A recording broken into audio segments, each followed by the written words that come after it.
होनी चाहिए टीचर के लिए, इज्जत।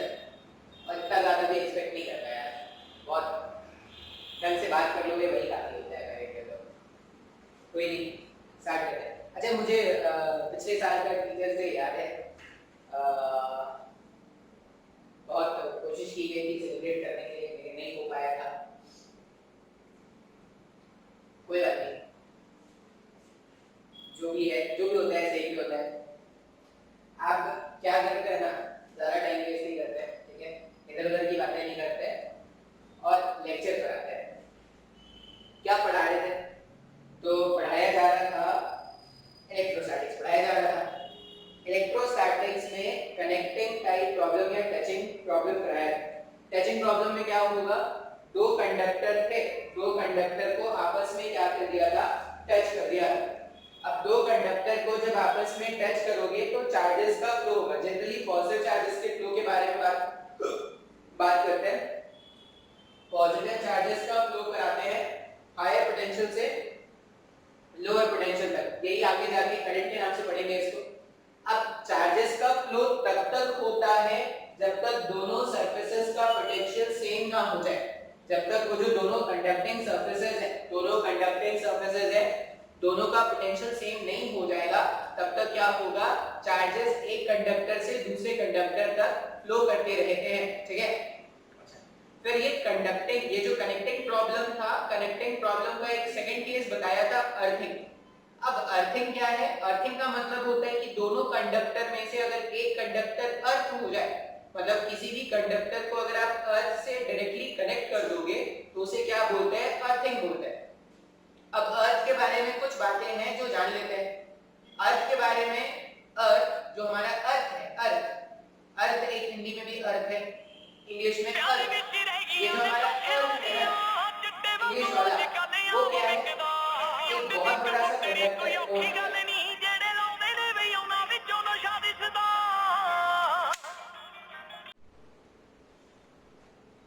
स्टार्ट करते हैं, ठीक है।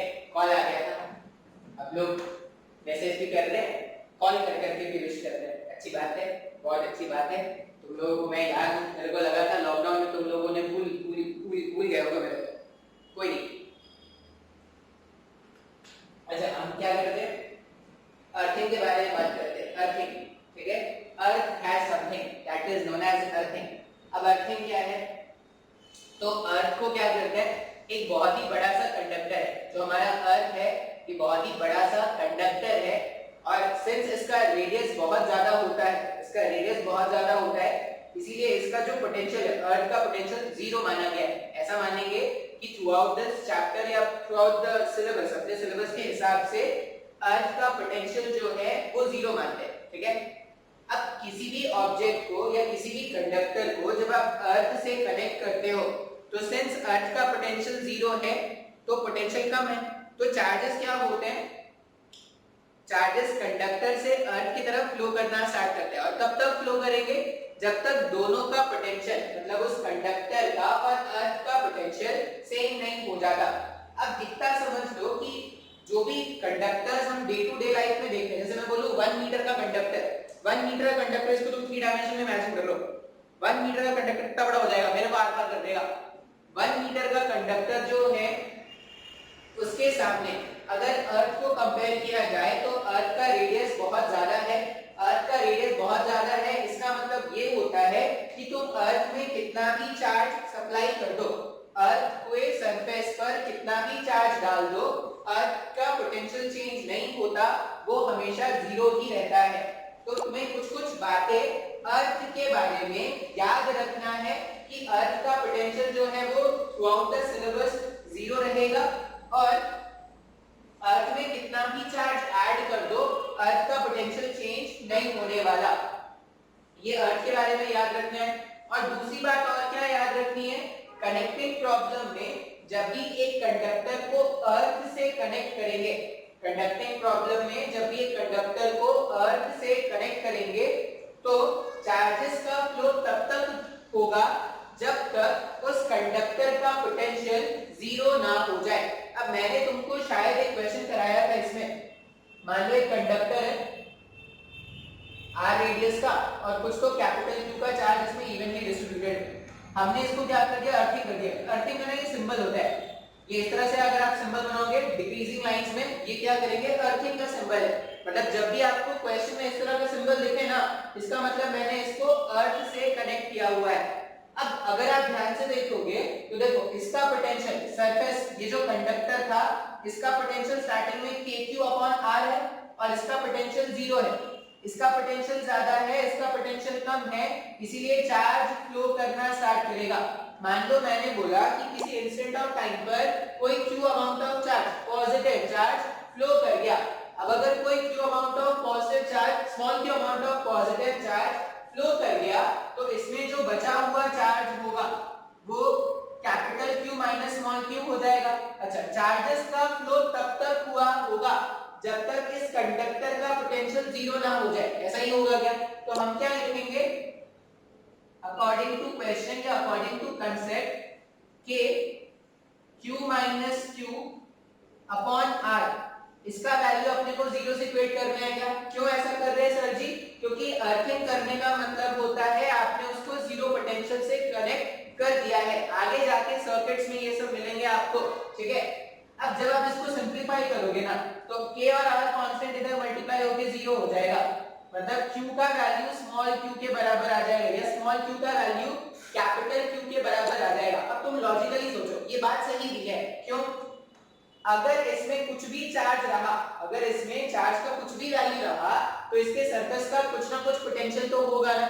मैंने बोला है कि चार्ज का फ्लो तब तक कराना है जब तक कंडक्टर का पोटेंशियल 0 ना हो जाए। तो यहाँ पे कंडक्टर का पोटेंशियल तभी 0 हो पाएगा जब इसके सरफेस पे रखा हुआ चार्ज 0 हो जाए। अब सरफेस पे रखा हुआ चार्ज 0 होने का मतलब है कि जितना भी इसमें चार्ज था सब मूव करके अर्थ में चला जाना चाहिए क्या? अब यहाँ पर अगर आइसोलेटेड कंडक्टर होता है ना, ये क्या है, आइसोलेटेड। आइसोलेटेड क्यों है? क्योंकि बाहरी दुनिया से इसका कोई रिश्ता नाता नहीं है।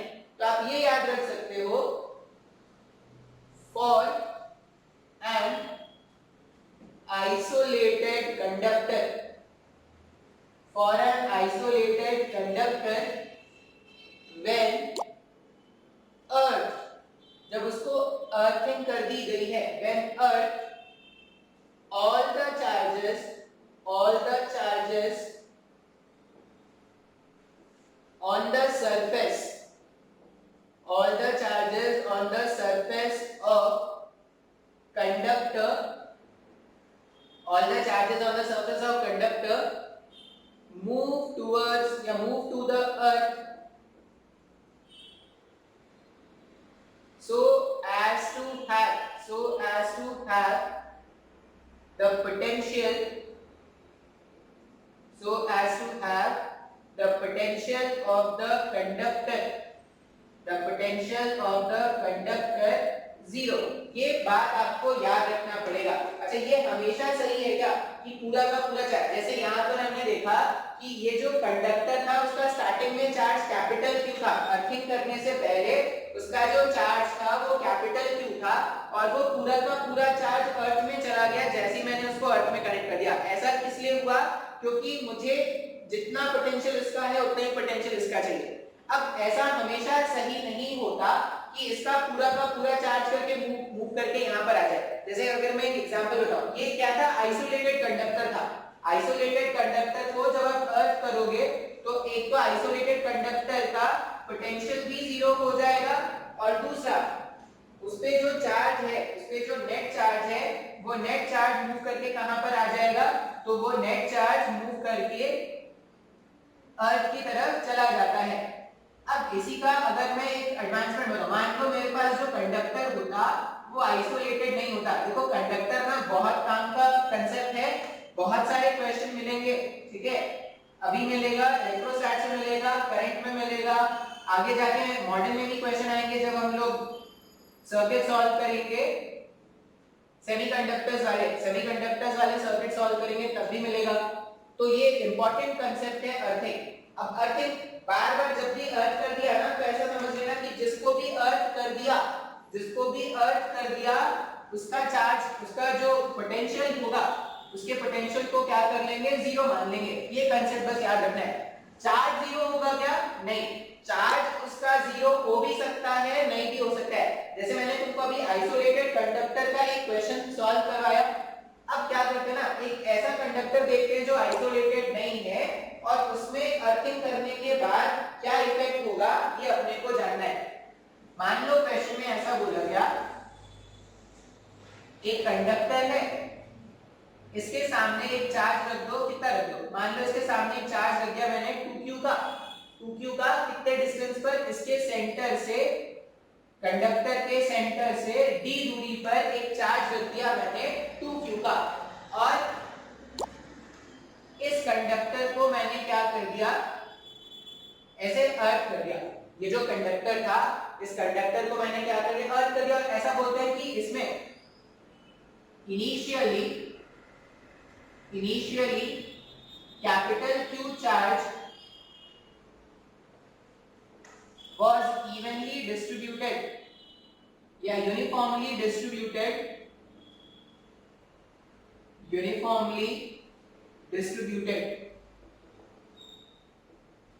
क्वेश्चन में ऐसा बोल रहे हैं कि हमारे पास एक कंडक्टर है, कंडक्टर का रेडियस मान लो r का है, उस कंडक्टर R पर इनिशियली कितना चार्ज था, कैपिटल Q का चार्ज था, ठीक है, before earthing. Initially capital Q charge was uniformly distributed before earthing, earthing से पहले। अब ये पूछा गया है, फाइंड, क्वेश्चन में क्या पूछा गया है, find the charge on the conductor, find the charge on the conductor after earthing। Earthing करने के बाद कंडक्टर में कितना चार्ज होगा ये पूछेंगे। अब इसमें ना एक ऑप्शन जीरो का भी होगा कि अर्थिंग कर दिया तो कंडक्टर का चार्ज क्या हो जाएगा, जीरो हो जाएगा, एक ऑप्शन जीरो रहेगा जो गलत है। अब इस बार ये जो कंडक्टर है ना वो आइसोलेटेड कंडक्टर नहीं है, बाहर की दुनिया से इसका रिश्ता नाता है। अगर बाहर की दुनिया से रिश्ता नाता है इसका मतलब ये आइसोलेटेड कंडक्टर तो है नहीं, लेकिन एक बात की गारंटी है, अगर कंडक्टर आइसोलेटेड हो या नॉन आइसोलेटेड हो, दोनों ही केस में अगर आपने कंडक्टर को अर्थ से कनेक्ट करके रखा है तो अर्थ क्या कर देगा, उसका पोटेंशियल जीरो बना देगा। मतलब चार्जेस का फ्लो तब तक होगा जब तक उस कंडक्टर का पोटेंशियल जीरो ना हो जाए, ठीक है। अभी देखते हैं इनिशियली मतलब बिफोर अर्थिंग में अगर बात करूं, बिफोर अर्थिंग से पहले अगर मैं बात करूं ना, तो अर्थिंग से पहले क्या हो जाएगा, इसके सरफेस पर खुद कितना चार्ज डिस्ट्रीब्यूटेड था, कैपिटल Q। इसके सरफेस पर खुद कितना चार्ज डिस्ट्रीब्यूटेड था, कैपिटल Q का चार्ज डिस्ट्रीब्यूटेड था।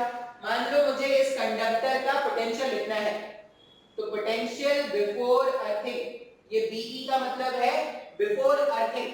बिफोर अर्थिंग के पहले का अगर मैं कंडक्टर का पोटेंशियल लिखूं तो क्या हो जाएगा, इसके कारण जो इसके खुद के सरफेस पे चार्ज है उसके कारण हो जाएगा KQ upon capital R plus इसके कारण भी पोटेंशियल होगा क्या। अब आउटसाइड चार्ज के कारण पोटेंशियल लिखना हमने सीखा था, मैंने ऐसा क्वेश्चन तुमको सॉल्व कराया है। आउटसाइड चार्ज के लिए यहाँ पे पोटेंशियल लिखना है। अब ये जो कंडक्टर है, कंडक्टर के अंदर में नेट इलेक्ट्रिक फील्ड कितना होता है, तो सर जीरो होता है। ये सब बातें अपने को एकदम याद रख लेनी है कि कंडक्टर है भाई साहब, अगर कंडक्टर है मतलब उसके अंदर का जो इलेक्ट्रिक फील्ड होगा वो क्या होगा, जीरो होगा। अंदर का इलेक्ट्रिक फील्ड अगर जीरो है इसका मतलब अंदर का पोटेंशियल क्या होगा, कांस्टेंट होगा। अब अंदर का पोटेंशियल कांस्टेंट है और वो कितना होता है, जो सेंटर पर पोटेंशियल होता है वही सरफेस पर भी पोटेंशियल होता है क्या। अब अगर यहां से यहां की दूरी कैपिटल T है तो 2q के कारण अगर मैं सेंटर पर पोटेंशियल लिखूंगा वही पूरे सरफेस पे इस 2q चार्ज के कारण पोटेंशियल हो जाएगा क्या। तो 2q चार्ज के कारण अगर आप सरफेस वाले पॉइंट पर पोटेंशियल लिखते तो कितना हो जाएगा, k 2q अपॉन d। मतलब जब मैंने अर्थिंग नहीं किया था उस समय इसका जो नेट पोटेंशियल है वो है kq upon r plus k 2q upon d। kq upon r इसके खुद के चार्ज के कारण और 2q चार्ज के कारण क्या करेंगे, तो इतना पोटेंशियल दिखा देंगे। जितने भी चार्ज अरेंजमेंट प्रेजेंट होते हैं सबके कारण पोटेंशियल इतना होता है। अब कहानी शुरू होगी जैसे ही मैंने अर्थ कर दिया। अर्थ करने के बाद क्या होगा तो वो देखते हैं। अर्थ करते ही जो कंडक्टर है उस कंडक्टर का पोटेंशियल, हमने इसको अर्थ कर दिया और अर्थ करते ही उस कंडक्टर का पोटेंशियल मुझे क्या चाहिए, जीरो चाहिए। अब कंडक्टर का पोटेंशियल जीरो लाने के लिए कुछ चार्जेस फ्लो करना स्टार्ट करेंगे क्या, बिल्कुल सर जी। तो ऐसा मान लेते हैं कि इसमें से कोई q अमाउंट ऑफ चार्ज निकल के अर्थ में चला गया। अब अगर कोई q अमाउंट ऑफ चार्ज इसमें से निकलकर अर्थ में चला गया तो बचा हुआ चार्ज, अब मैं लिख रहा हूं आफ्टर अर्थिंग, अर्थिंग के बाद इसमें कोई फर्क पड़ा क्या, नहीं सर इसमें तो कोई फर्क नहीं पड़ा। इसमें कोई फर्क नहीं पड़ा तो अगर मैं पोटेंशियल लिखूं, पोटेंशियल आफ्टर अर्थिंग, इसके कारण जो पोटेंशियल है वो अभी भी कितना रहेगा, k times of 2q upon d, यही रहने वाला है। फिर इसके कारण अगर पहले चार्ज कैपिटल Q का था, इसमें से q amount of charge flow करके बाहर चला गया तो बचा हुआ चार्ज कितना है, q माइनस स्मॉल q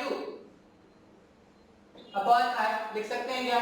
अब हम क्या जानते हैं कि सिंस मैंने इसको अर्थ से कनेक्ट कर दिया है, अर्थ से कनेक्ट करने का मतलब हो गया कि जो फाइनल पोटेंशियल होना चाहिए वो जीरो हो जाना चाहिए क्या, तो मैं इस वाले टर्म को जीरो से इक्वेट कर सकता हूं। अब अगर मैं इसको जीरो से इक्वेट करूं तो यहां पे ऐसा हो जाएगा k2q upon d plus kq minus q upon r equals to zero. कुछ कुछ टर्म्स तो कैंसिल हो गए, क्या k से k गायब कर सकते हैं, गायब कर दो।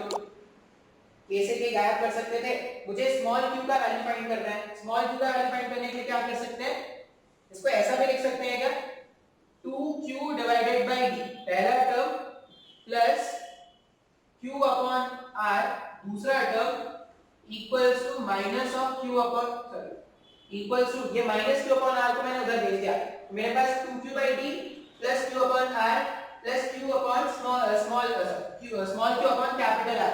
तो स्मॉल q का वैल्यू को ढूंढना था, तो स्मॉल q कितना हो जाएगा, 2qr upon d plus r से r गायब कर दो तो q।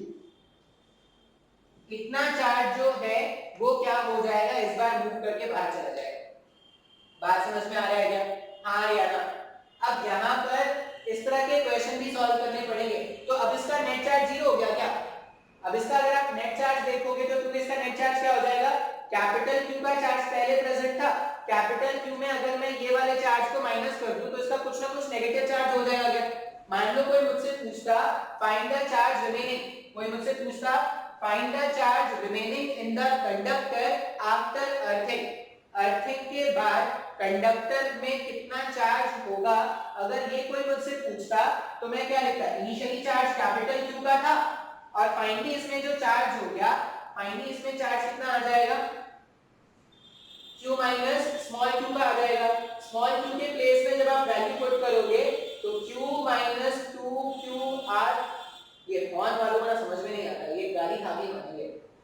प्लस q और ये माइनस q गायब कर दो तो जो चार्ज रिमेनिंग है, जो चार्ज रिमेनिंग है वो 2qr upon d, negative charge हो गया, नेगेटिव चार्ज हो गया लेकिन चार्ज प्रेजेंट तो है ना।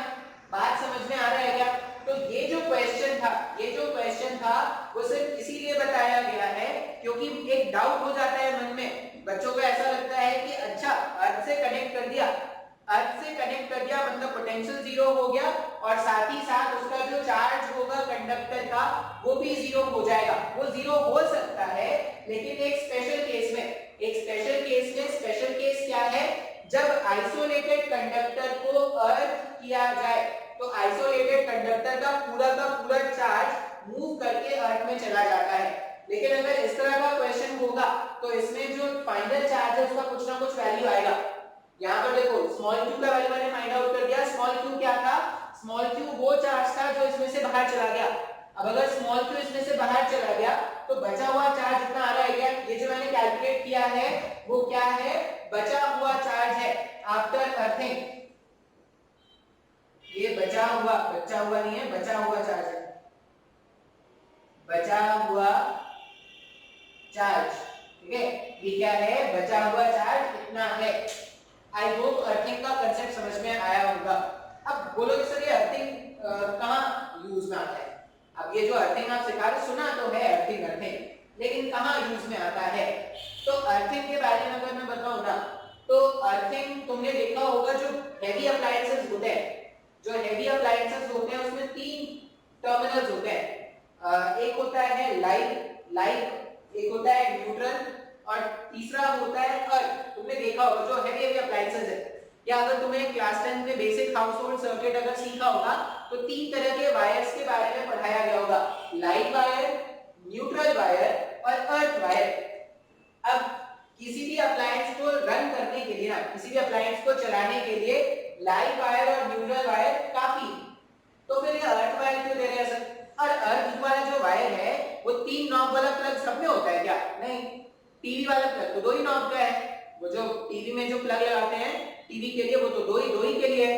फिर आयरन में यूज करते हैं, जो छोटे छोटे इलेक्ट्रिकल अप्लायंसेस हैं उनमें तो सब 2 पिन वाला ही प्लग यूज करते हैं, लेकिन जब हेवी अप्लायंसेस आने स्टार्ट हो जाते हैं तो 3 प्लग वाला अपने को यूज करते हैं, 3 पिन वाला प्लग यूज करना पड़ता है।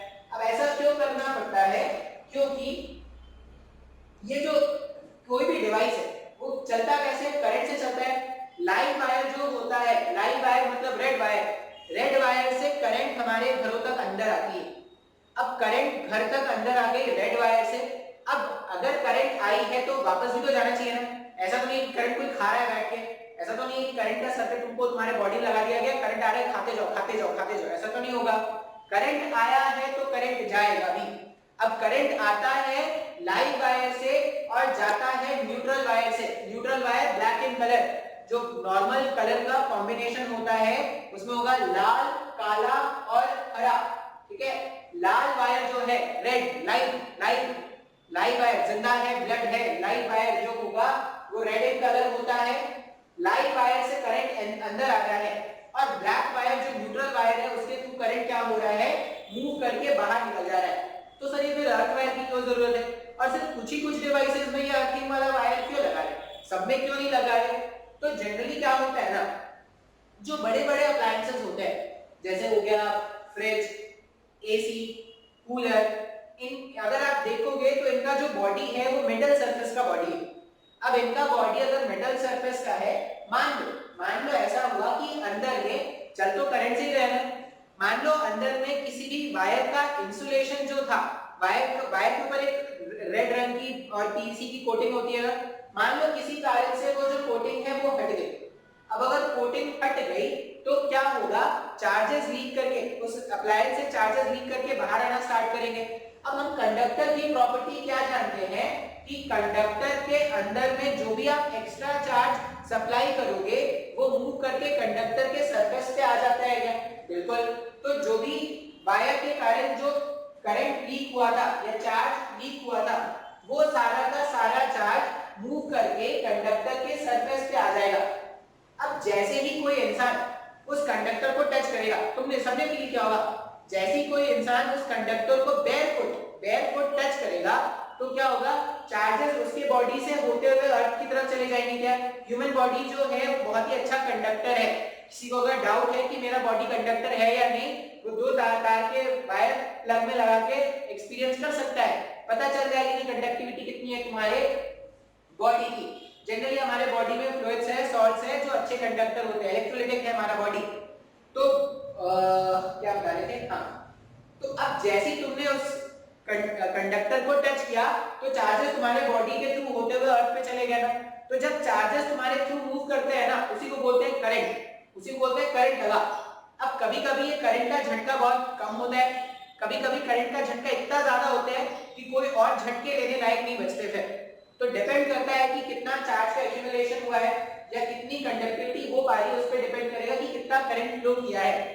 जनरली जब बेयरफुट टच करते हैं तब पता चलता है। अगर चप्पल पहन के टच करोगे तो क्या होता है, अर्थ और तुम्हारे बीच में एक इंसुलेटर आ गया इन द नेम ऑफ चप्पल। तो चप्पल सिर्फ पिटने के काम में नहीं आता है, चप्पल is also a major of safety, ठीक है। अगर चप्पल है तो शॉक से वो तुम्हें बचा सकता है। तो वो जो बोलते हैं ना, बड़े बड़े ऐड करते हैं, ये लगाइए वो लगाइए, चप्पल पहनिए सब सही रहेगा। जब भी आप इलेक्ट्रिकल अप्लायंसेस के पास जा रहे हैं चप्पल के साथ जाएं। चप्पल के साथ इसलिए जाएं, चप्पल पहने होने चाहिए, ऐसा नहीं कि चप्पल हाथों में पहने हाथों से ऐसे काम कर रहे हैं, वो नहीं।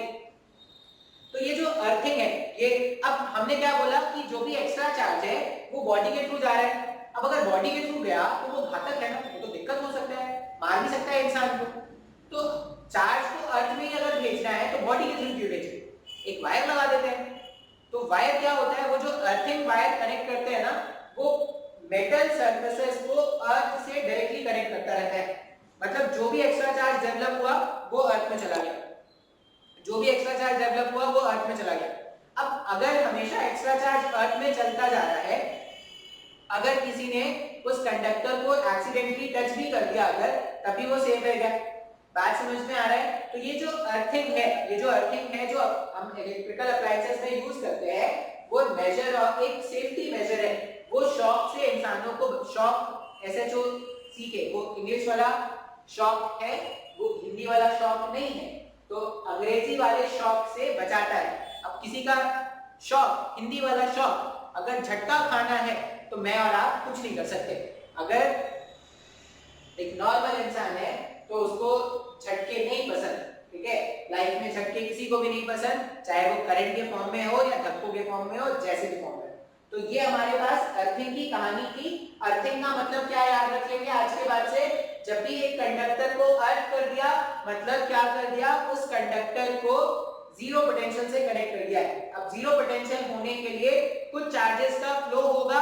अगर आइसोलेटेड कंडक्टर है तो पूरा का पूरा चार्ज फ्लो करके आ जाएगा, और अगर आइसोलेटेड कंडक्टर नहीं है तो क्या होगा, कुछ चार्जेस फ्लो करेंगे और कुछ चार्जेस फ्लो नहीं करेंगे। बात समझ में आया है? अब क्या करते हैं, अर्थिंग को मिला के कुछ शानदार क्वेश्चन सॉल्व करते हैं। चलो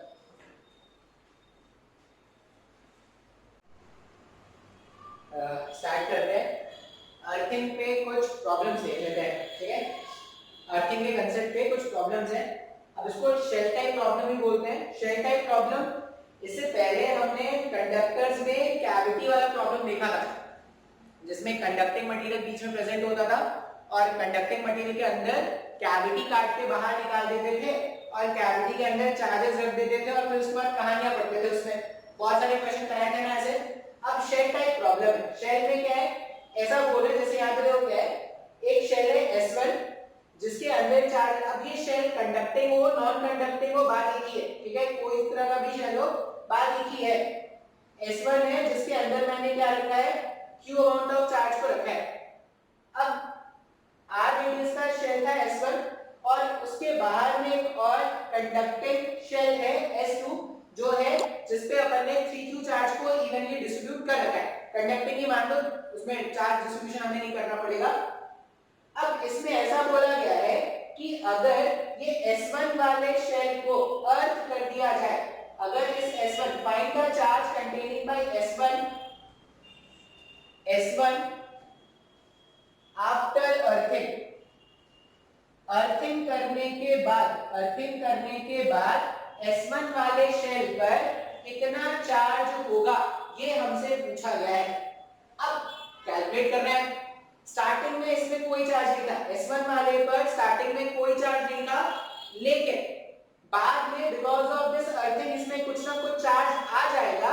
अब वो चार्ज इसीलिए आएगा क्योंकि अगर इसमें कुछ चार्ज नहीं आया तो इसका पोटेंशियल, जैसे अर्थिंग करने के बाद क्या होना चाहिए, जैसे आप अर्थ कर दोगे S1 को, इसका पोटेंशियल जीरो चाहिए क्या। अब इसका पोटेंशियल जीरो लाने के लिए इसमें कुछ ना कुछ चार्ज होना चाहिए। देखते हैं जरूरत है या नहीं है वो देखते हैं। एक बात की तो श्योरिटी है कि अगर तुमने S1 को अर्थ कर दिया मतलब S1 का पोटेंशियल जीरो हो जाएगा, ये श्योर है, ये 100% श्योर है, जहां बोलोगे वहां लिख के दे दूंगा। अब हम क्या जानते हैं कि पोटेंशियल ऑफ S1, अगर मैं पोटेंशियल ऑफ S1 देखूं तो जितने भी चार्ज अरेंजमेंट होते हैं सबके कारण पोटेंशियल इतना होता है क्या। जब भी अपन ने ऐसे क्वेश्चन कंडक्टर्स में भी सॉल्व किए थे, A B C अलग अलग पॉइंट्स पे पोटेंशियल देखा था। अब यहाँ पर जितने चार्ज अरेंजमेंट्स प्रेजेंट होंगे सबके कारण पोटेंशियल लिखेंगे।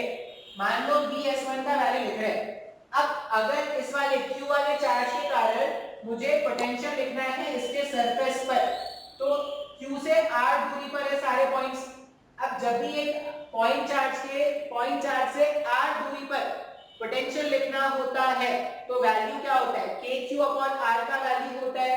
तो यहाँ पर कैविटी वाले चार्ज के कारण अगर पोटेंशियल लिखा जाता तो क्या लिखते, kq अपॉन r लिखते क्या, ये जो सेंटर पे चार्ज रखा हुआ था उसके कारण अगर मुझे r सेपरेशन पर पोटेंशियल लिखना है तो kq अपॉन r लिखेंगे। फिर इसमें, अच्छा इसमें कोई चार्ज है क्या, हाँ या ना, अर्थिंग करके रखा है, कोई चार्ज है नहीं है सर, अपने को तो नहीं पता, लेकिन पूछा है इसमें। अगर पूछा है तो ऐसा मान लेते हैं कि इसमें कोई q ऑन टॉप का चार्ज है, लेट ये अज्यूम कर लेते हैं, ऐसा मान लेते हैं कि जिस सरफेस S1 पर अपने को चार्ज पूछा गया है उसमें कोई तो q अमाउंट ऑफ चार्ज है। बोलो सर ये कहां से आ गया, ये अर्थ है ना भाई साहब, अर्थ से आ सकता है ना चार्ज, तुम अर्थ से कितना भी चार्ज बाहर निकाल दो या अर्थ को कितना भी चार्ज सप्लाई कर दो, अर्थ को कोई फर्क नहीं पड़ने वाला। तो यहाँ से ऐसा मान लेते हैं कि अर्थ से कुछ चार्ज आ गया होगा और उसका सरफेस का चार्ज कितना हो गया होगा, q, जो इसके सरफेस पर यूनिफॉर्मली डिस्ट्रीब्यूट हो गया होगा।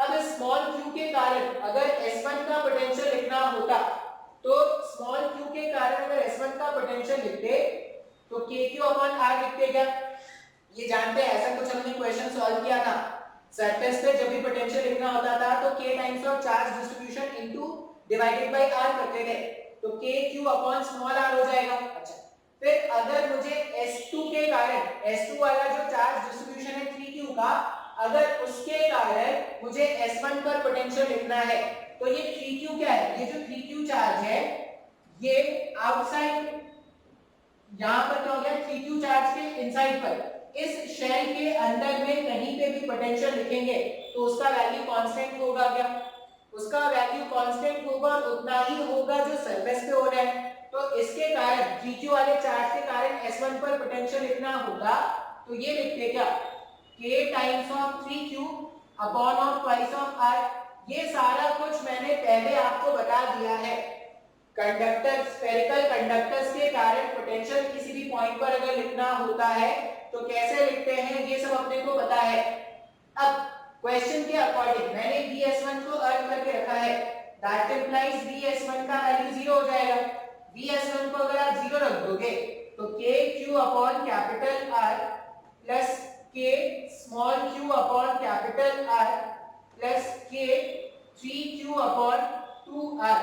अब जो भी गायब हो सकता है गायब कर दो, kr kr kr kr k kr k kr k, अलग लेवल के इंसान है भाई ये भी, kr k क्या बीसी काटता है ये। अब अगर आप इसको सिंपलीफाई करोगे तो यहाँ पर q और यहाँ पर 3q/2 ऐड करने पर ये क्या हो जाएगा 5q/2 हो जाएगा, तो 0 equals to 5 capital q/2 plus small q, अपने को तो स्मॉल q का वैल्यू ढूंढना है। अब स्मॉल q का वैल्यू कितना हो जाएगा, माइनस ऑफ 5q/2, ये हमारे पास क्या हो जाएगा, स्मॉल q का वैल्यू हो जाएगा माइनस ऑफ 5q/2। सर मेरे को नहीं समझ में आया सर, मेरे को तो कांसेप्ट ही नहीं समझ में आया सर, आपने क्या कर दिया। बहुत ही सिंपल है यार, शेल टाइप प्रॉब्लम बहुत ही आसान है। क्या करेंगे शेल टाइप प्रॉब्लम में, क्या करेंगे, कुछ शेल्स में वो चार्ज डिस्ट्रीब्यूशन दे देंगे और बोलेंगे कि अगर किसी एक शेल को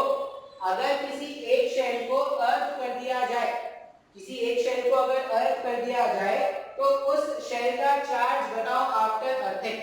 तो अभी जैसे इस वाले केस में इनिशियल कोई चार्ज नहीं दिया था, तो जो भी चार्ज आता वो अर्थ से उठ के आता। अब कंसेप्ट क्या यूज करना है कि 3q q और अर्थ के कारण जो इसके सरफेस S1 पे जो चार्ज डिस्ट्रीब्यूट हुआ था सबके कारण पोटेंशियल लिख लो। अब जो भी पोटेंशियल है उसको क्या कर दो, 0 से इक्वेट कर दो। जैसे ही आप उसको 0 से इक्वेट कर दोगे आपको स्मॉल q का वैल्यू मिल जाएगा। बहुत ही आसान क्वेश्चन है। एक और क्वेश्चन ऐसा करके देखते हैं, फिर इसमें एक और कांसेप्ट सिखाएंगे आपको चार्ज डिस्ट्रीब्यूशन का। चार्ज डिस्ट्रीब्यूशन इसमें भी सिखा सकते हैं, लेकिन पहले थोड़ा एक और क्वेश्चन देख लेते हैं, फिर चार्ज डिस्ट्रीब्यूशन के बारे में बताते हैं। इतना कोई मुश्किल नहीं होता चार्ज डिस्ट्रीब्यूशन करना, जो भी मुश्किल है ना, जो भी मुश्किलात है वो चार्ज डिस्ट्रीब्यूशन करने की, वो पोटेंशियल डिवाइड करने में नहीं, ऐसा कोई मुश्किल नहीं है, बहुत ही आसान क्वेश्चन है। बस तुमको याद रखना है कि कैसे सॉल्व कर रहे हैं और अपने मर्जी से तुम क्वेश्चन बना सकते हो भाई साहब, अपने मर्जी से जितने मर्जी से जितना चाहो उतना क्वेश्चन बना दो, शेल क्वेश्चन चलाते जाओ, शेल क्वेश्चन चलाते जाओ, क्वेश्चन पे क्वेश्चन बनता जाएगा।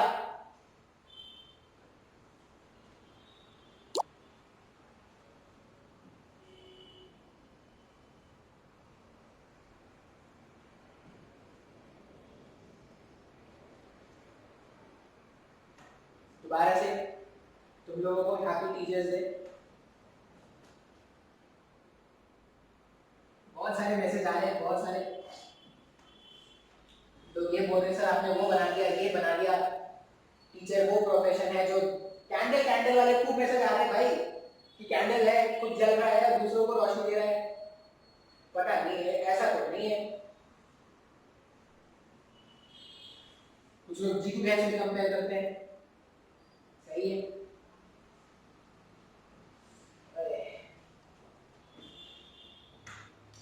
Thank you, thank you. जो भी क्या बोल रहे हैं इसके, लव लव, हाँ, जो भी लव और जो भी रिस्पेक्ट तुम ऑफर करते हो वो अलग लेवल की खुशी देती है। टीचर तो हर कोई है यार, टीचर तो हर कोई है। ज्ञान बांटना किसको नहीं पसंद है, सब देखो मौका मिलता है ज्ञान देना स्टार्ट कर देते हैं, तो टीचर तो हर कोई। क्वेश्चन देखते हैं, कैविटी है, इसके अंदर चार्ज रख दो -2q का, कैविटी के अंदर चार्ज रख दिया -2q का, और इस बार इसको भी चार्ज दे देते हैं, इसके आउटसाइड सरफेस को q चार्ज दे दिया और बोल दिया कि बाहर वाले सरफेस पे जो चार्ज है, कुछ भी ले लो भाई साहब, कोई फर्क नहीं पड़ता, 2q ले लो, 4q ले लेते, इस बार 4q ले लेते, इसका रेडियस r मान लो, इसका रेडियस 2r मान लो, और किसी को भी हर्ट कर सकते हैं, इसको हर्ट कर देते हैं इस बार, ठीक है। जो सबसे बाहर वाला चार्ज ये कंडक्टर है ना, उसको हर्ट कर दिया। क्वेश्चन में पूछा गया है, क्वेश्चन में क्या पूछा है, फाइंड द चार्ज कंटेन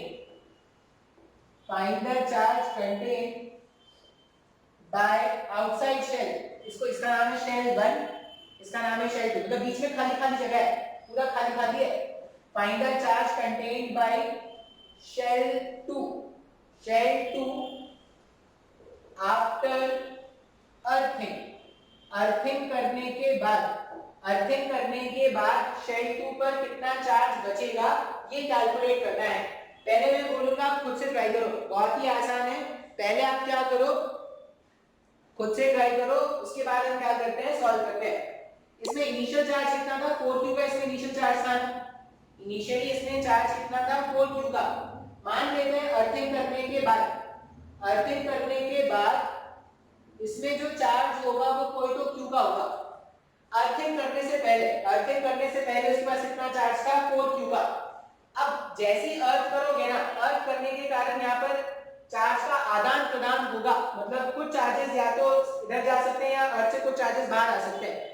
तो ऐसा मान लेते हैं कि अर्थिंग से पहले 4q चार्ज था, वो गिवन है, लेकिन जैसे ही अर्थ कर दिया, अर्थ करने के बाद उसका चार्ज 4q नहीं रहेंगे, कोई q हो जाएगा। ये तुमको खुद से सोचना पड़ेगा। अब हम क्या जानते हैं, बाकी के जो भी चार्जेस हैं वो तो एज इट इज रहेंगे, तो बाकी के चार्ज डिस्ट्रीब्यूशन के कारण क्या करते हैं, पोटेंशियल कैलकुलेट करते हैं सरफेस 2 का, पोटेंशियल और सरफेस 2 लिख रहे हैं। पहले चार्ज 4q का था, लेकिन जैसे ही तुमने अर्थ कर दिया तो अर्थ करने के बाद क्या हो जाएगा, उसका जो चार्ज है वो कुछ तो स्मॉल q का मैंने मान लिया है, ठीक है, वो मैंने मान लिया नेट। 4q पहले था, अभी कितना हो गया, q हो गया। बात समझोगे, जो बात समझना है जो मैं बता रहा हूं, ऐसा नहीं कि 4q का निकालेंगे बोलेंगे सर आंसर तो आ नहीं रहा। अब अगर मुझे पोटेंशियल लिखना है, मैं किसका पोटेंशियल लिखना चाह रहा हूं, शेल 2 का। -2q से ये कितना दूर पे है, -2q से ये 2r सेपरेशन पर है, तो अगर मैं -2q वाले के कारण लिखूंगा तो k -2q upon twice of r, k -2q upon twice of r, ये -2q वाले चार्ज के कारण हो गया।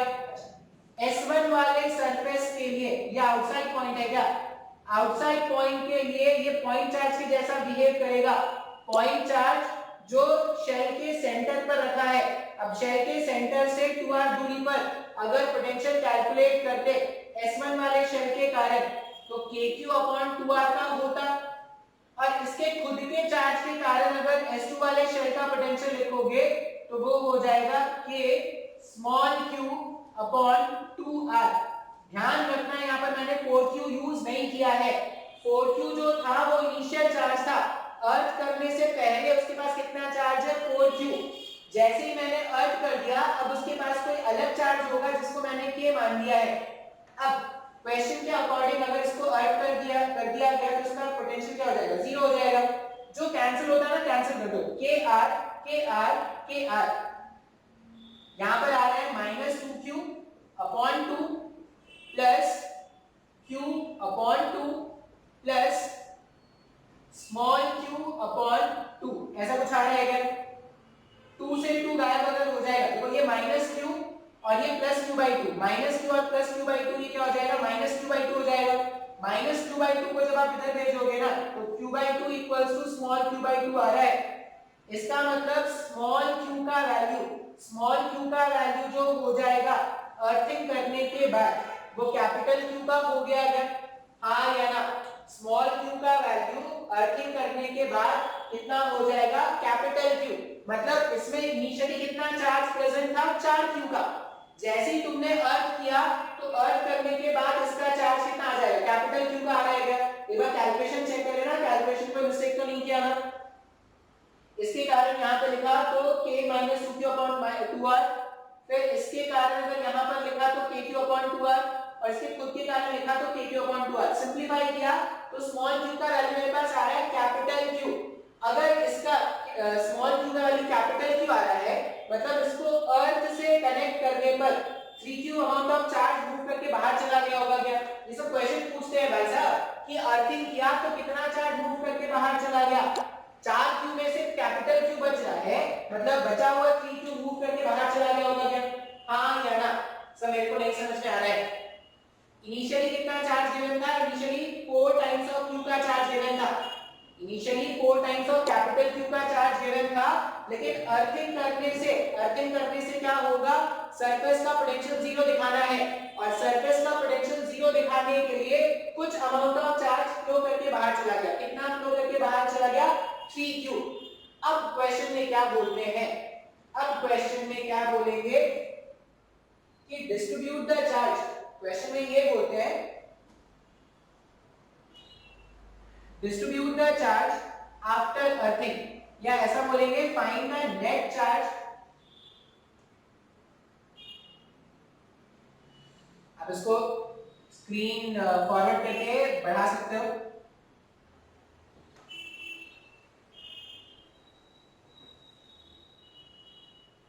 संडे को टेस्ट है, संडे का कल ही तो है, कल टेस्ट है। कल मैं आया था लेक्चर रिकॉर्ड करने, लेकिन कल थोड़ी तबीयत ठीक नहीं थी, इसलिए कल मैं रिकॉर्ड नहीं कर पाया। अच्छा, अब मेरे पास क्वेश्चन में क्या है, क्वेश्चन में मेरे पास ऐसा है, मैंने अर्थिंग कर दी, और अर्थिंग करने के बाद मैंने क्या देखा कि अर्थिंग हो गया है। अर्थिंग के बाद से क्या क्या है, इसमें -2Q चार्ज अभी भी है, इसमें कैपिटल Q चार्ज अभी भी है, और इसमें जो चार्ज हो गया है वो कैपिटल Q का है। स्मॉल q का वैल्यू कितना आ गया, कैपिटल Q। अब ऐसा पूछते हैं ना, find the charge distribution, find the charge distribution for each of the shell. ये जो शेल है ना, शेल में क्या होता है, चार्जेस, कुछ चार्जेस शेल के बाहर में रहते हैं और कुछ चार्जेस शेल, अब ये शेल है अगर, तो शेल के आउटर सरफेस में भी कुछ चार्ज हो सकते हैं और शेल के इनर सरफेस में भी कुछ चार्ज हो सकते हैं। तो चार्ज का डिस्ट्रीब्यूशन कराना होता है। अब चार्ज का डिस्ट्रीब्यूशन कराने के लिए ऐसा नहीं सोचेंगे कि क्या सर चार्ज का डिस्ट्रीब्यूशन कराएं तो पोटेंशियल का वैल्यू चेंज हो जाएगा क्या, ऐसा कुछ नहीं होता। जैसे मैं अगर आपको यहाँ पे चार्ज डिस्ट्रीब्यूशन करके पहले बताता हूँ, फिर आपको मैं समझाऊंगा कि क्या प्रॉब्लम हो रहा है। जैसे ये -2Q है, मैं क्या जानता हूँ कि इसके कारण ये जो कंडक्टिंग शेल है S1, इसके जस्ट आउटसाइड इस कैविटी का कोई फील्ड होता है क्या, नहीं, जीरो होता है ना। अब अगर यहाँ पर -2Q है और इसके जस्ट आउटसाइड मेरे को इस कैविटी के कारण जो फील्ड है वो जीरो चाहिए, इसका मतलब इनर सरफेस पर प्लस 2q चार्ज अरेंज हो जाएगा क्या? अब अगर इनर सरफेस पर इसको प्लस 2q मिला, इनर सरफेस पर प्लस 2q मिला तो आउटर सरफेस पे माइनस 2q आ जाएगा क्या? ऐसा हमने देखा था, ऐसा हमने कराया था ना। अगर इसके इनर सरफेस पे प्लस 2q आ रहा है, इसका नेट चार्ज कभी S1 का कभी नेट चार्ज डिस्टर्ब होगा क्या? नहीं, S1 का कभी नेट चार्ज डिस्टर्ब नहीं होगा, बस क्या हो जाएगा, चार्ज रीडिस्ट्रीब्यूट कर जाएगा। कैसे? इस माइनस 2q के कारण इसके इनर सरफेस पे प्लस 2q चार्ज आ गया। अब अगर इनर सरफेस पे प्लस 2q आया है तो आउटर सरफेस पे माइनस 2q आ जाएगा क्या? जैसा मैं लिख रहा हूं वैसे ध्यान से देखना, ये फिर बाद में नहीं समझ में आने वाला, यहां पे ध्यान से समझो। माइनस 2q चार्ज है कैविटी के अंदर माइनस 2q चार्ज है, इसका मतलब इसके कैविटी के इनसाइड वाले सरफेस पे प्लस 2q हो जाएगा। अब अगर प्लस 2q कैविटी के इनसाइड पर है तो कैविटी के जस्ट आउटसाइड माइनस 2q हो जाएगा। अब इसमें q चार्ज पहले से प्रेजेंट था, कैपिटल Q, इस इंड्यूस चार्ज के कारण माइनस 2q का चार्ज आया गया, तो इसका नेट चार्ज माइनस q का हो जाएगा। अब अगर ये माइनस q चार्ज यहाँ पर इवनली डिस्ट्रीब्यूटेड है तो इसके इनसाइड वाले सरफेस पर plus q charge evenly distribute हो जाएगा क्या? अब अगर इसके इनसाइड वाले सरफेस पर plus q charge evenly distribute हो गया तो इसके आउटसाइड वाले सरफेस पर माइनस q चार्ज आ जाएगा क्या? अब इसमें देखो प्लस q का चार्ज पहले से प्रेजेंट था, माइनस q का चार्ज और मिल गया, इसका नेट चार्ज जो हो गया या जो आउटसाइड में चार्ज हो गया वो जीरो हो गया क्या? सो मेरे को नहीं समझ में आया सर आपने क्या किया। देखो जब भी ऐसे क्वेश्चन आए ना, तो क्वेश्चन आपसे वो दो चीजें पूछेंगे। एक तो वो आपसे पूछेंगे कि अर्थिंग करने के बाद जो नया चार्ज है अर्थ करने वाले कंडक्टर पर वो कितना है वो बताइए। पहला क्वेश्चन ये पूछेंगे। दूसरा क्वेश्चन वो क्या पूछेंगे कि ठीक है भाई साहब, अगर आपने अर्थिंग कर लिया और अर्थिंग करने के बाद आपने नया चार्ज ढूंढ लिया, अब आप क्या करो, चार्ज को रीडिस्ट्रीब्यूट करो। चार्ज को रीडिस्ट्रीब्यूट करेंगे मतलब क्या होगा, उसके इनर सरफेस पे कितना चार्ज है, उसके आउटर सरफेस पे कितना चार्ज है, ये सब कैलकुलेट करना होता है। अब अगर मैं बोलूं कि जब भी स्टार्ट करोगे तो कैलकुलेट से स्टार्ट करना।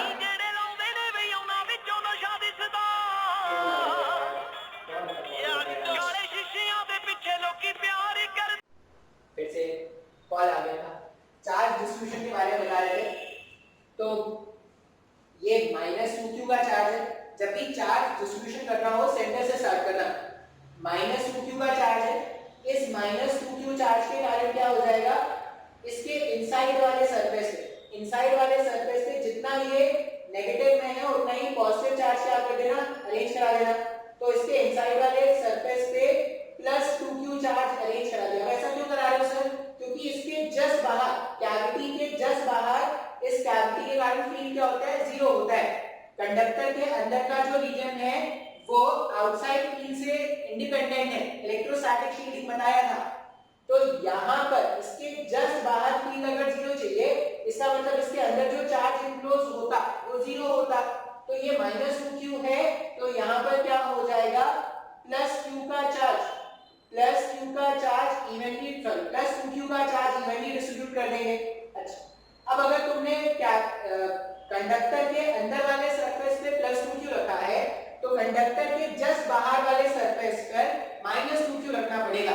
अब माइनस 2q को क्यों रख रहे हैं सर?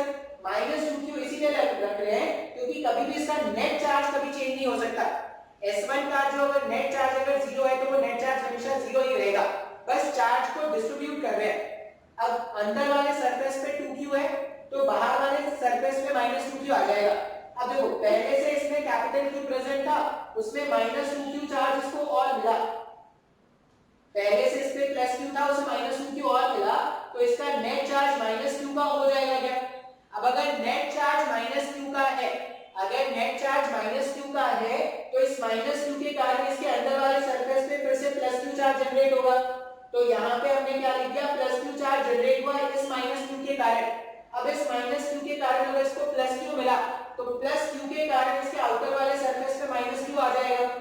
अब यहाँ पर माइनस q चार्ज इंड्यूस हुआ है, ये -q चार्ज इंड्यूस हुआ, +q चार्ज पहले से था, -q चार्ज इंड्यूस हो गया, तो नेट चार्ज क्या हो जाएगा, 0 हो जाएगा। अब आपसे वो क्वेश्चन पूछते हैं ना कि S2 कंडक्टर के जस्ट आउटसाइड चार्ज कितना है। अगर आपसे क्वेश्चन पूछते कि S2 कंडक्टर के जस्ट आउटसाइड चार्ज कितना है, तो आंसर होता है 0। S2 कंडक्टर के जस्ट इनसाइड चार्ज कितना है, तो S2 कंडक्टर के जस्ट इनसाइड चार्ज कितना है, +q। देखो इसका नेट चार्ज तो कैपिटल +q का ही था ना, चार्ज डिस्ट्रीब्यूशन कर भी दिया, अगर बाहर में कोई चार्ज नहीं है, जो भी चार्ज है वो पूरा का पूरा चार्ज अंदर में रीडिस्ट्रीब्यूट हो गया है क्या, इसको बोलते हैं रीडिस्ट्रीब्यूशन ऑफ चार्ज। अब बहुत ही आसान सा कांसेप्ट है, पहले जब भी ऐसे क्वेश्चन आएंगे ना तो दो चीजें वो आपसे पूछेंगे, एक तो वो आपसे पूछेंगे कि अर्थिंग कर दिया भाई साहब, अगर अर्थिंग कर दिया तो जिसको भी अर्थिंग किया है उसका नेट चार्ज कितना होगा अर्थ करने के बाद, एक तो ये पूछेंगे, और फिर वो और क्या पूछेंगे तुमसे, फिर वो तुमसे ये पूछेंगे कि चार्ज को रीडिस्ट्रीब्यूट करो, चार्ज को रीडिस्ट्रीब्यूट करना पड़ेगा। तो एक सिंपल सा क्वेश्चन अगर मैं और सिंपलीफाई कर दूं इसमें, अब तुम चाहो ना तो कितने भी कंडक्टिंग शेल्स यहाँ पे लगा सकते हो, 1 लगा दो, 2 लगा दो, 10 लगा दो, 1000 लगा दो, 1 करोड़ लगा दो, जितना मर्जी उतना लगा दो, लेकिन क्वेश्चन सॉल्व करने का तरीका हमेशा यही रहेगा। एक और क्वेश्चन बता रहा हूँ, आसान क्वेश्चन है लेकिन फिर भी एक कंसेप्ट और मतलब एक क्वेश्चन एग्जांपल और कर लेते हैं। मान लो मेरे पास ऐसा है, फिर ऐसा है, फिर ऐसा है, इस बार कैविटी में कोई चार्ज नहीं है, इसमें q चार्ज था, इसमें -3q चार्ज है और इसमें 4q चार्ज है। इसका रेडियस उन्होंने r रखा, 2r रखा और 3r रखा। किसको अर्थ करें, जिसको जिसको बोलोगे उसको अर्थ कर सकते हैं, इसको अर्थ कर देते हैं इस बार, ठीक है, इसको अर्थ कर देते हैं। फिर से आपसे क्या पूछा गया है, जिसको अर्थ किया गया है उसका फाइनल चार्ज क्या होगा, ये पहला क्वेश्चन है, और दूसरा क्वेश्चन ये होता है अर्थ करने के बाद चार्जेस को रीअरेंज करना। तो एक एक करके क्वेश्चन सॉल्व करते हैं। अब अगर मैंने इसको अर्थ कर दिया, इसमें इनिशियल चार्ज कितना था, कैपिटल Q का, अर्थ करने के बाद इसमें जो चार्ज होगा वो मान लेते हैं स्मॉल q लेट, हम क्या मान लेते हैं, ये मान लो ये S1 है, ये S2 है, ये S3 है, तो क्या बोल देते हैं, let charge on S1 after earthing B, charge on S1 after earthing B small q। अब Vs1 का वैल्यू लिखेंगे, S1 पर पोटेंशियल लिखेंगे because of all the charge arrangement present, small q के कारण, सरफेस वाले चार्ज के कारण सरफेस पे पोटेंशियल, तो kq अपॉन स्मॉल r हो जाएगा, kq अपॉन स्मॉल r पहला टर्म।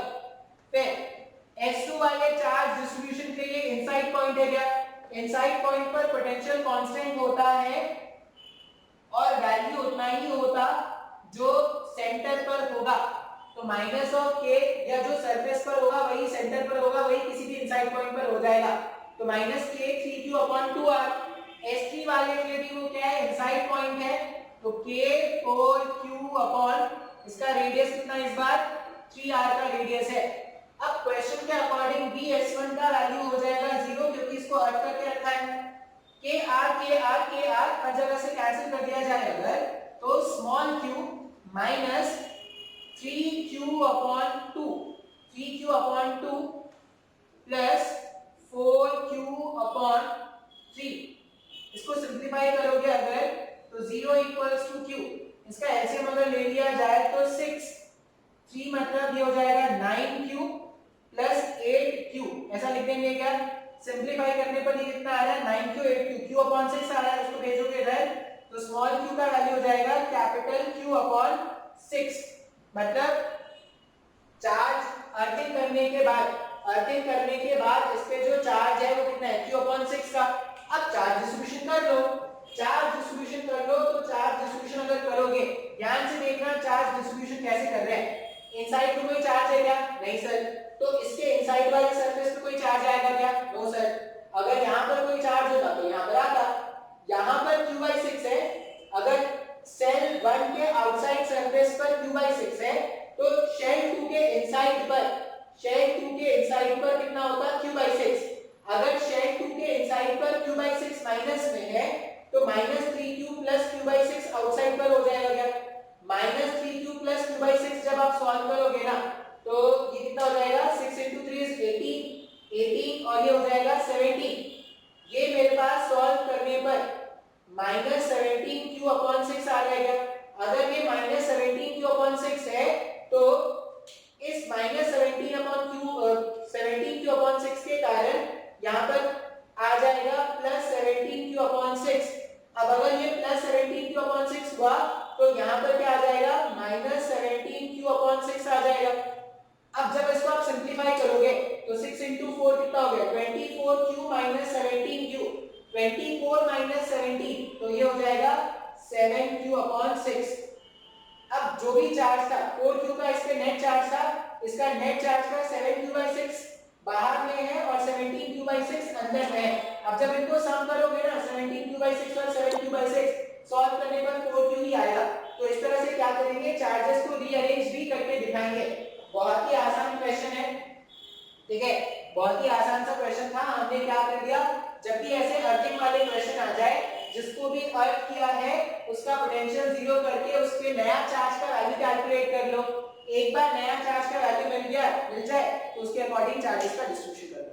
बात समझ में आया है क्या? हाँ या ना? तो इतना ही रहने देते हैं आज, नेक्स्ट क्लास में फिर और देखेंगे। फिर से कॉल आ गया था, चार्ज डिस्ट्रीब्यूशन के बारे में बता रहे थे। तो ये -2q का चार्ज है। जब भी चार्ज डिस्ट्रीब्यूशन करना हो सेंटर से स्टार्ट करना। -2q का चार्ज है। इस -2q चार्ज के कारण क्या हो जाएगा? इसके इनसाइड वाले सरफेस पे जितना ये नेगेटिव में है उतना ही पॉजिटिव चार्ज क्या कर देना? अरेंज करा देना। तो इसके इनसाइड वाले सरफेस पे +2q चार्ज अरेंज करा दिया। ऐसा क्यों करा रहे हो सर? क्योंकि इसके जस्ट बाहर, कैविटी के जस्ट बाहर, इस कैविटी के कारण फील्ड क्या होता है? जीरो होता है। कंडक्टर के अंदर का जो रीजन है वो आउटसाइड फील्ड से इंडिपेंडेंट है, इलेक्ट्रोस्टैटिक शील्डिंग बताया था। तो यहाँ पर इसके जस्ट बाहर फील्ड अगर जीरो चाहिए, इसका मतलब इसके अंदर जो चार्ज इनक्लोज होता वो जीरो होता। तो ये -2q है तो यहाँ पर क्या हो जाएगा? +q का चार्ज इवनली, +2q का चार्ज इवनली डिस्ट्रीब्यूट कर देंगे। अच्छा, अब अगर तुमने क्या कंडक्टर के अंदर वाले सरफेस पे +2q रखा है तो कंडक्टर के जस्ट बाहर वाले सरफेस पर -2q रखना पड़ेगा। अब -2q को क्यों रख रहे हैं सर? -2q इसीलिए रख रहे हैं क्योंकि कभी भी इसका नेट चार्ज कभी चेंज नहीं हो सकता। S1 का जो अगर नेट चार्ज अगर 0 है तो वो नेट चार्ज हमेशा 0 ही रहेगा, बस चार्ज को डिस्ट्रीब्यूट कर रहे हैं। अब अंदर वाले सरफेस पे 2q है तो बाहर वाले सरफेस पे -2q आ जाएगा। अब देखो पहले से इसमें कैपिटल Q प्रेजेंट था, उसमें -2q चार्ज इसको और मिला।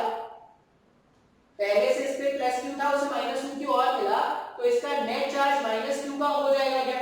अब अगर नेट चार्ज -q का है, अगर नेट चार्ज -q का है तो इस -q के कारण इसके अंदर वाले सरफेस पे फिर से +q चार्ज जनरेट होगा।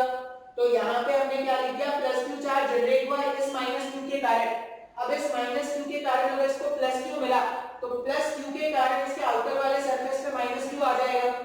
अब यहाँ पर -q चार्ज इंड्यूस हुआ है, ये -q चार्ज इंड्यूस हुआ, +q चार्ज पहले से था, -q चार्ज इंड्यूस हो गया तो नेट चार्ज क्या हो जाएगा? 0 हो जाएगा।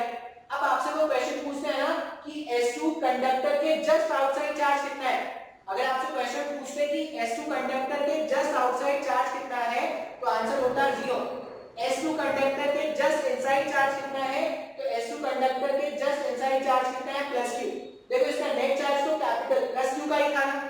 चार्ज डिस्ट्रीब्यूशन कर भी दिया, अगर बाहर में कोई चार्ज नहीं है, जो भी चार्ज है वो पूरा का पूरा चार्ज अंदर में रीडिस्ट्रीब्यूट हो गया है क्या? इसको बोलते हैं रीडिस्ट्रीब्यूशन ऑफ चार्ज। अब बहुत ही आसान सा कांसेप्ट है। पहले जब भी ऐसे क्वेश्चन आएंगे ना तो दो चीजें वो आपसे पूछेंगे। एक तो वो आपसे पूछेंगे कि अर्थिंग कर दिया भाई साहब, अगर अर्थिंग कर दिया तो जिसको भी अर्थिंग किया है उसका नेट चार्ज कितना होगा अर्थ करने के बाद। एक तो ये पूछेंगे और फिर वो और क्या पूछेंगे तुमसे? फिर वो तुमसे ये पूछेंगे कि चार्ज को रीडिस्ट्रीब्यूट करो, चार्ज को रीडिस्ट्रीब्यूट करना पड़ेगा। तो एक सिंपल सा क्वेश्चन अगर मैं और सिंपलीफाई कर दूं इसमें, अब तुम चाहो ना तो कितने भी कंडक्टिंग शेल्स यहाँ पे लगा सकते हो, 1 लगा दो, 2 लगा दो, 10 लगा दो, 1000 लगा दो, 1 करोड़ लगा दो, जितना मर्जी उतना लगा दो, लेकिन क्वेश्चन सॉल्व करने का तरीका हमेशा यही रहेगा। एक और क्वेश्चन बता रहा हूँ, आसान क्वेश्चन है लेकिन फिर भी एक कंसेप्ट और मतलब एक क्वेश्चन एग्जांपल और कर लेते हैं।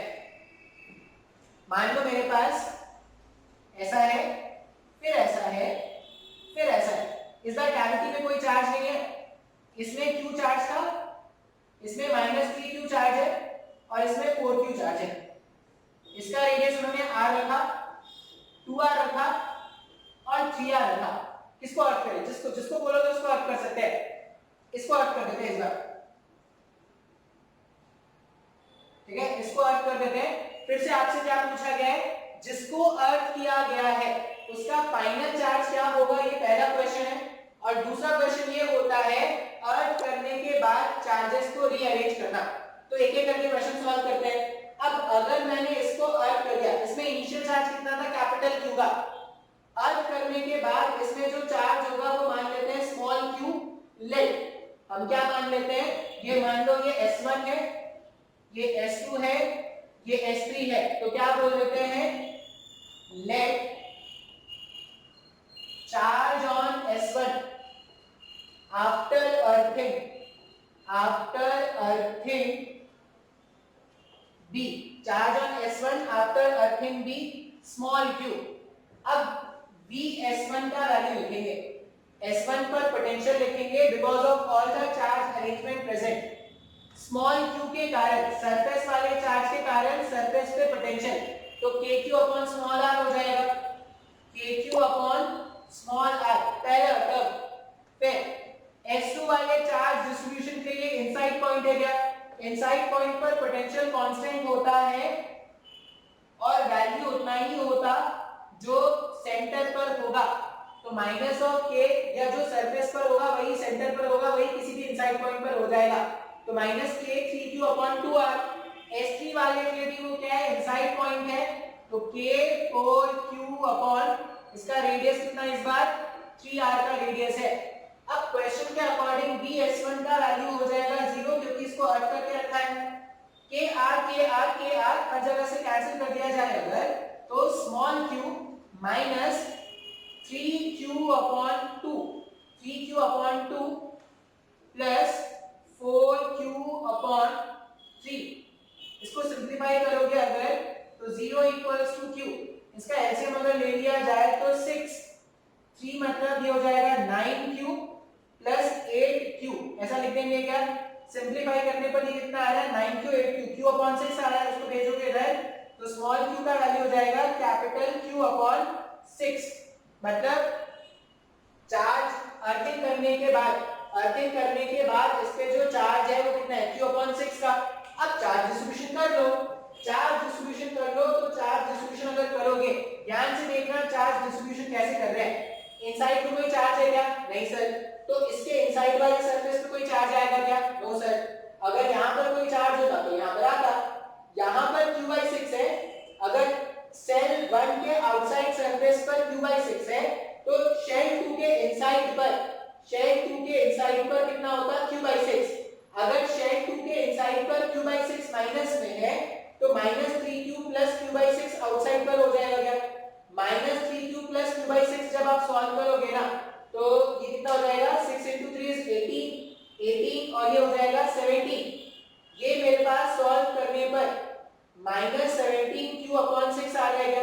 अगर ये -17q अपॉन 6 है तो इस -17q अपॉन 6 के कारण यहाँ पर आ जाएगा +17q अपॉन 6। अब अगर ये +17q अपॉन 6 हुआ तो यहाँ पर क्या आ जाएगा, -17q अपॉन 6 आ जाएगा। अब जब इसको आप सिंप्लीफाई करोगे तो 6 × 4 कितना हो गया, 24q - 17q, 24 - 17 तो ये हो जाएगा 7q अपॉन 6। अब जो भी चार्ज था 4q का इस पे नेट चार्ज था, इसका नेट चार्ज का 7q/6 बाहर में है और 17q/6 अंदर में है। अब जब इनको सम करोगे ना 17q/6 और 7q/6 सॉल्व करने पर 4q ही आएगा। तो इस तरह से क्या करेंगे, चार्जेस को रीअरेंज भी करके दिखाएंगे। बहुत ही आसान क्वेश्चन है। ठीक है, बहुत ही आसान सा क्वेश्चन था। हमने क्या कर दिया, जब भी ऐसे अर्थिंग वाले क्वेश्चन आ जाए, जिसको भी अर्थ किया है उसका पोटेंशियल जीरो करके उस पे नया चार्ज का वैल्यू कैलकुलेट कर लो। एक बार नया चार्ज का वैल्यू मिल जाए तो उसके अकॉर्डिंग चार्जेस का डिस्ट्रीब्यूशन कर दो। बात समझ में आया है क्या? हाँ या ना? तो इतना ही लेने देते हैं आज, नेक्स्ट क्लास में फिर और देखेंगे।